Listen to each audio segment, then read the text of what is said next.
नमस्कार। देश प्रदेश के इस खास शो में आपका बहुत बहुत स्वागत है। मैं हूं आपके साथ जया कौशिक।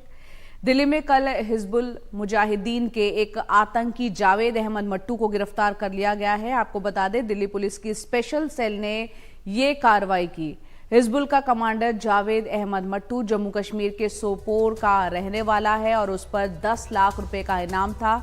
दिल्ली पुलिस की स्पेशल सेल के मुताबिक आतंकी की गिरफ्तारी डीएनडी के पास से हुई।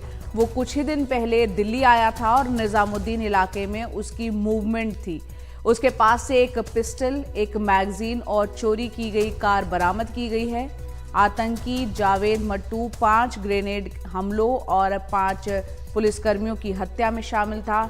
ये हिजबुल के 7 मोस्ट वांटेड आतंकी मॉड्यूल का सरगना था और A++ कैटेगरी में शामिल था।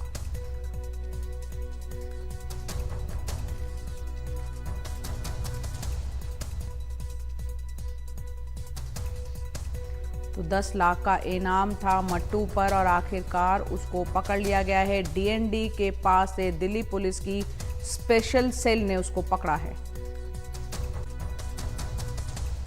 जावेद मट्टू हिजबुल मुजाहिदीन से था और स्पेशल सेल सेंट्रल एजेंसीज के साथ कोऑर्डिनेट करता रहा है, जिसके चलते मद्देनज़र काफ़ी लंबे टाइम से एक ऑपरेशन चल रहा था। इसकी इन्फॉर्मेशन डेवलप करी गई और आज इसको डीएनडी फ्लाईओवर निजामुद्दीन एरिया के पास से अरेस्ट किया गया। इसके पोजेशन से पिस्टल मिला और मैगजीन मिला और इसने जो प्रिलिमिनरी इंटरोगेशन है उसमें तमाम इसकी जो वारदातें थी 2010, 11, 12 की मेनली उनके बारे में बताया। उसमें मल्टीपल ग्रेनेड अटैक्स हैं, multiple firing on police personal है, तो उन चीज़ों का इसने डिस्क्लोज किया। तो दिल्ली पुलिस की स्पेशल सेल किस तरह से मट्टू पर पूरी तरह से नजर बनाए हुए थे, उसकी हर गतिविधि पर उसकी नजर थी दिल्ली पुलिस की। आइए देखते हैं हमारे सहयोगी मुकेश सिंह सेंगर की रिपोर्ट। जावेद अहमद मट्टू ये वो शख्स है जिसकी तलाश सुरक्षा एजेंसियां पिछले 13 सालों से कर रही थीं, लेकिन उसे आखिरकार दिल्ली के डीएनडी इलाके से सेंट्रल एजेंसीज और दिल्ली पुलिस की स्पेशल सेल ने मिलकर पकड़ा। उसके पास से एक पिस्टल, कुछ कारतूस और एक सेंट्रो कार बरामद हुई है। पुलिस के मुताबिक जावेद अहमद मट्टू हिजबुल मुजाहिदीन का कुख्यात आतंकी है, जिस पर 10 लाख रुपए का इनाम था। वो जम्मू कश्मीर में बहुत सारी आतंकी घटनाओं में शामिल रहा है।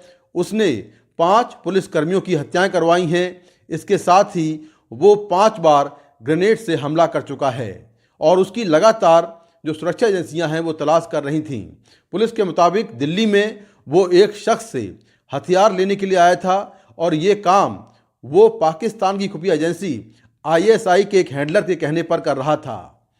2012 में मट्टू को एक मुठभेड़ में गोली लग गई थी और ये गोली उसके पैर में लगी थी। इसके बाद उसका इलाज हुआ और वो नेपाल चला गया था। उसके बाद वो दोबारा से भारत आया और जम्मू कश्मीर में लगातार आतंकी गतिविधियों को अंजाम दे रहा था।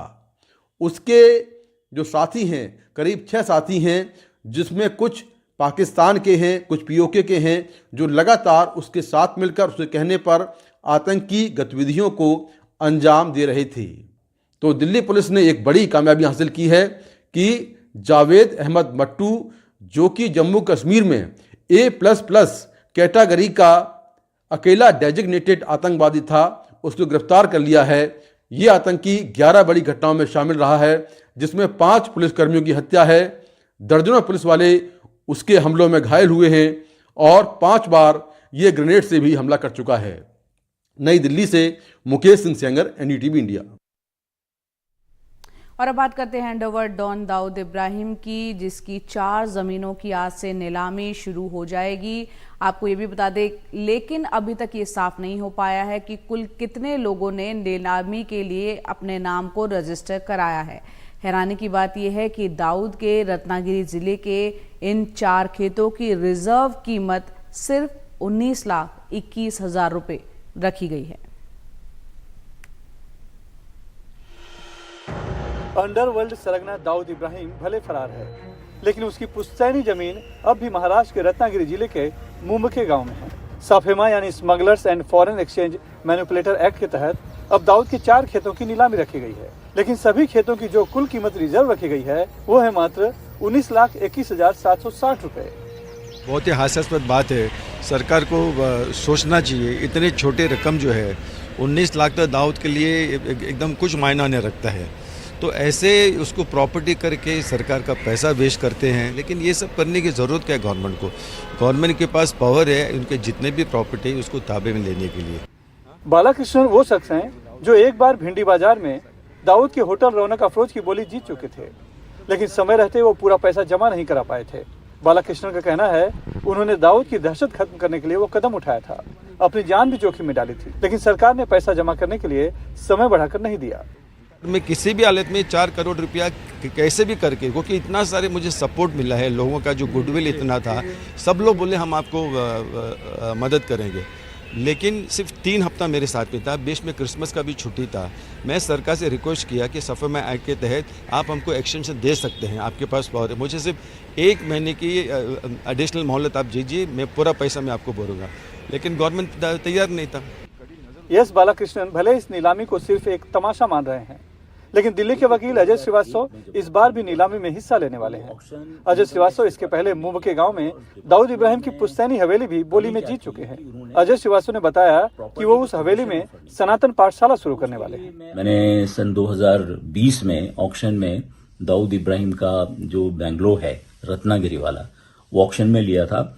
और वहां पर जिस तरह से जिस तर्ज पर मदरसे काम करते हैं उसी तर्ज पर मैंने एक सनातन धर्म पाठशाला ट्रस्ट की स्थापना की, और उस ट्रस्ट के तहत अब मैं वहां पर एजुकेशन संस्था बना चुका हूं और जल्दी वहां पर कंस्ट्रक्शन का काम स्टार्ट होगा। भगोड़े दाऊद इब्राहिम की इसके पहले मुंबई में भी कई प्रॉपर्टी नीलाम की गई हैं, कुछ बिक चुकी हैं, कुछ कानूनी पचड़े में फंसी हुई हैं। अब 5 जनवरी को दाऊद के जिन 4 खेतों की नीलामी होनी है, उनकी इसके पहले एक बार नीलामी नाकाम भी हो चुकी है। मुंबई से cameraman Praveen Rohit, Sunil Singh, NDTV India के लिए। आगे बढ़ते हैं। गुरुग्राम में 27 साल की एक मॉडल दिव्या पाहूजा का शव बरामद करने के लिए पुलिस ने एक बड़ा तलाशी अभियान चला रखा है, और इस बीच पुलिस ने पटियाला बस स्टैंड के पास से BMW गाड़ी बरामद की है, जिसमें दिव्या के शव को गुरुग्राम से लेकर जाया गया था। दिव्या पाहूजा की आपको बता दें जनवरी में ही शाम को गोली मारकर हत्या कर दी गई थी एक होटल में। जिस होटल में इस हत्या को अंजाम दिया गया उसका मालिक अभिजीत हत्या का आरोपी है और उसे गिरफ्तार कर लिया गया है। उसके साथ दिव्या का जो शव है उसको गाड़ी में डालने वाले 2 होटल कर्मचारियों को भी इस मामले में गिरफ्तार कर लिया गया है।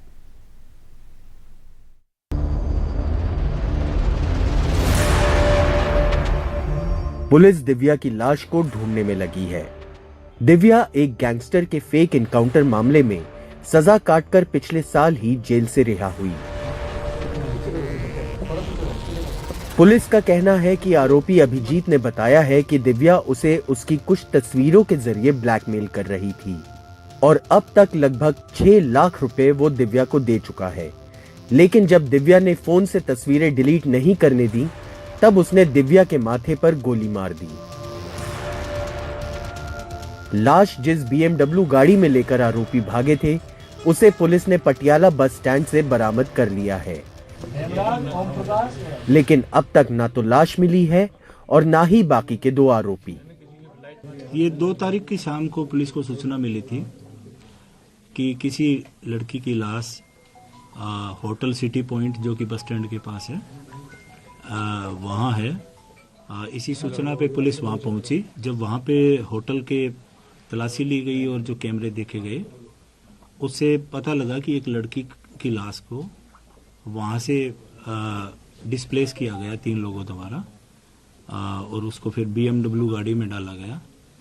और जो बेसिकली होटल का मालिक है मिस्टर अभिजीत, और उसके 2 जो कर्मचारी है, साथी कर्मचारी जो रेस्टोरेंट में काम करते थे, हेमराज और प्रकाश, इन तीनों लोगों को गिरफ्तार किया गया।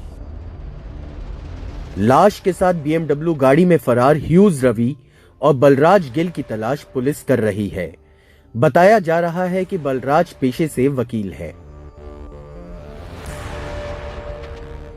यहाँ पर काम कर रहे 2 अन्य लोग, यानी कि जो रिसेप्शनिस्ट और एक और होटल में काम करने वाला शख्स ओम प्रकाश और हेमराज, इन दोनों की मदद से उसने लाश को ठिकाने लगाया, गाड़ी में डालकर यहाँ से ले जाकर कहीं दफना दिया है। पुलिस फिलहाल इस पूरे मामले में इन आरोपियों को गिरफ्तार कर चुकी है और शुरुआती पूछताछ कर रही है।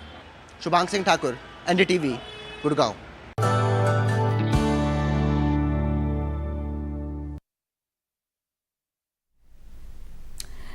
उत्तर प्रदेश रेरा यानी रियल एस्टेट रेगुलेटरी अथॉरिटी ने अपने एक नए आदेश में बिल्डर्स को कहा है कि वो खरीदारों को सुपर बिल्टअप एरिया जैसे भ्रामक शब्दों का उपयोग न करके अब खरीदार को कारपेट एरिया बताए। कारपेट एरिया दरअसल वो होता है जिसमें कि वो एरिया कहलाता है जो कारपेट जहां पर बिछाया जा सके, जो इस्तेमाल योग्य होता है। देखते हैं इस पे एक रिपोर्ट।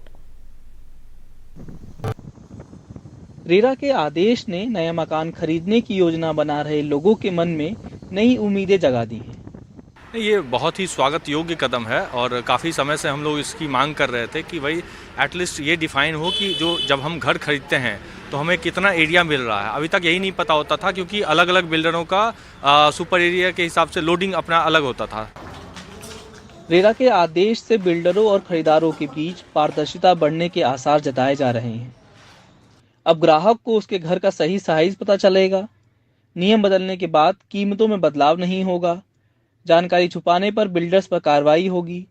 जो लोग पहले घर खरीद चुके हैं वो अब रजिस्ट्री करवाएंगे तो उन्हें फायदा होगा।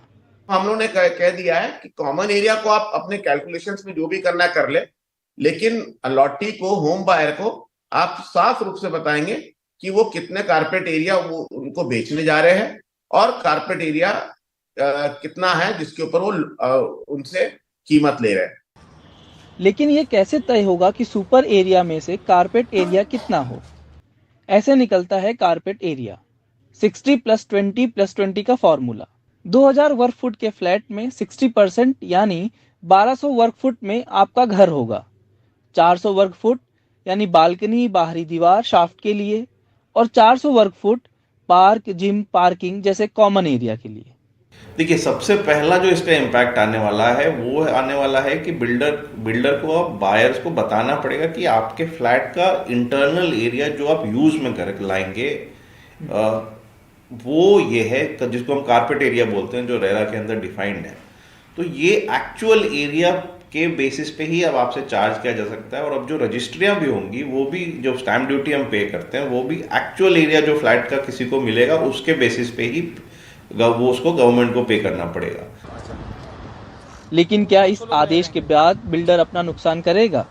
एक बिल्डर सुरेश गर्ग कहते हैं कि सुपर एरिया तो पहले से ही खरीदार को बताया जा रहा है। मेरे हिसाब से ये कोई फैसला नहीं है, एक ऑफिस ऑर्डर जारी किया है और ऑफिस ऑर्डर के अंदर भी कोई नई बात नहीं है। एक्ट को रीप्रोड्यूस करके इन्होंने लिखा है। एक्ट में भी रेरा में यही प्रोविजन है कि बायर को कारपेट एरिया फ्लैट का पता चलना चाहिए।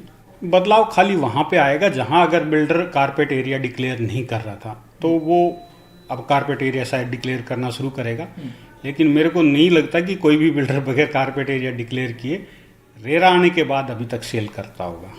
यूपी रेरा के इस आदेश से उम्मीद है कि आने वाले दिनों में ग्राहकों और बिल्डरों के बीच पारदर्शिता बढ़ेगी। साथ ही ग्राहक अब ये जान पाएंगे कि उनके घर के एक्चुअल साइज के लिए वो कितना पैसा खर्च कर रहे हैं। कैमरा पर्सन सुशील राठी के साथ मैं अश्विनी कुमार सिंह, एनडीटीवी इंडिया के लिए।